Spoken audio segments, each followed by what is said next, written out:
ओम ब्रह्म शिव नारायणाय नमः। बोलो सियावर रामचंद्र की जय। बोलो वीर हनुमान की जय। बोलो संत समाज की जय। बोलो सत्य सनातन की जय। श्री रामचरितमानस बहुत ही सुंदर कथा। हिंदी में श्री रामचरितमानस के लंका कांड का भाग 4। इसमें जब पहले दिन रावण की सेना की लड़ाई होती है श्री राम जी की सेना से, और हनुमान जी सबको पछाड़ देते हैं, यहाँ तक कि मेघनाथ को भी उसका रथ वगैरह तोड़ के सब उसको लात मार के, जैसे ही लात मारते हैं तो उसको उसका सारथी फिर वहाँ से रण छोड़ के भगा कर ले जाता है। पहले दिन ये संवाद हमारी पहली वीडियो में हमने बताया था, आइए सुनते हैं आगे। फिर मेघनाथ कहता है कि हे पिताश्री, आप कल देखना कल मैं क्या करता हूँ। अगर मैं कुछ कहूंगा तो वह थोड़ा ही होगा, इसलिए जो भी मैं कल करने वाला हूँ आप उसको देखना। पुत्र के वचन सुनकर रावण भरोसेमंद हो गया और उसे प्रेम से गोद में उठाया। विचार करते ही सवेरा, ऐसा विचार करते करते ही सवेरा। वानरों ने क्रोध करके दुर्गम किले को फिर से घेर लिया। नगर में बहुत ही फिर से कोलाहल मच गया। राक्षस बहुत तरह के अस्त्र शस्त्र धारण करके दौड़ने लगे। उन्होंने पर्वतों के करोड़ों शिखर ढाए, अनेकों प्रकार से गोले चलने लगे। विकट वानर योद्धा भिड़ जाते हैं और कट जाते हैं, भिड़ते हैं, कट जाते हैं, घायल हो जाते हैं, उनके शरीर जर्जर चलने हो जाते हैं, तब भी वे लौटते नहीं हैं। वे पहाड़ उठाकर बार बार लंका के ऊपर छोड़ रहे हैं। मेघनाथ ने कानों से ऐसा सुना कि वानरों ने आकर फिर से किले को घेर लिया है। तब वह वीर किले से उतरा और डंका बजाकर उनके सामने चला गया। मेघनाथ ने पुकार कर कहा, समस्त लोकों में प्रसिद्ध धनुधर कौशलाधीश दोनों भाई कहाँ हैं? नल नील द्विज सुग्रीव और बल की सीमा अंगद और हनुमान कहाँ हैं?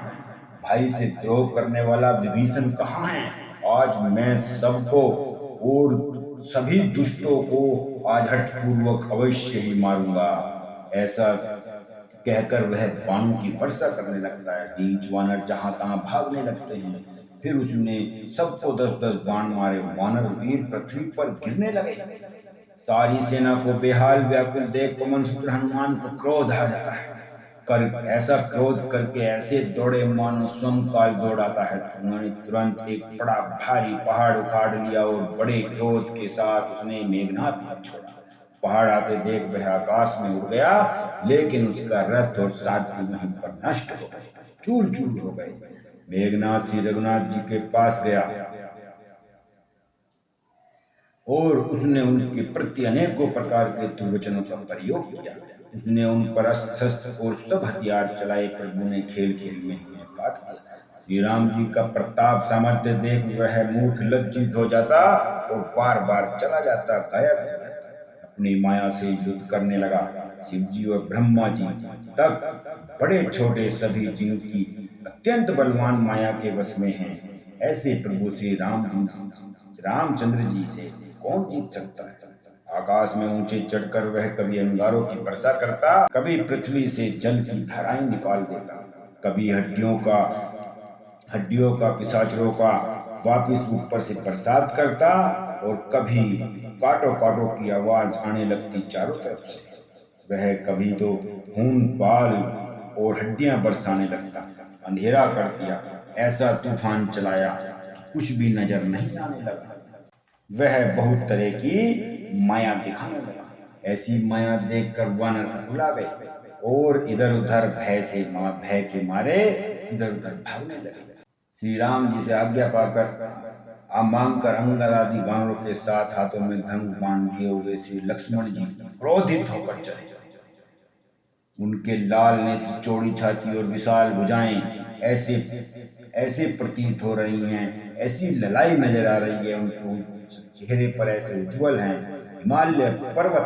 हिमाचल पर्वत के समान उज्ज्वल। वह अस्त्र देखकर दौड़ पड़े।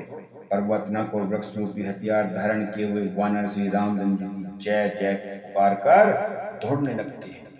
मेघनाथ और लक्ष्मण में बहुत भारी युद्ध होता है।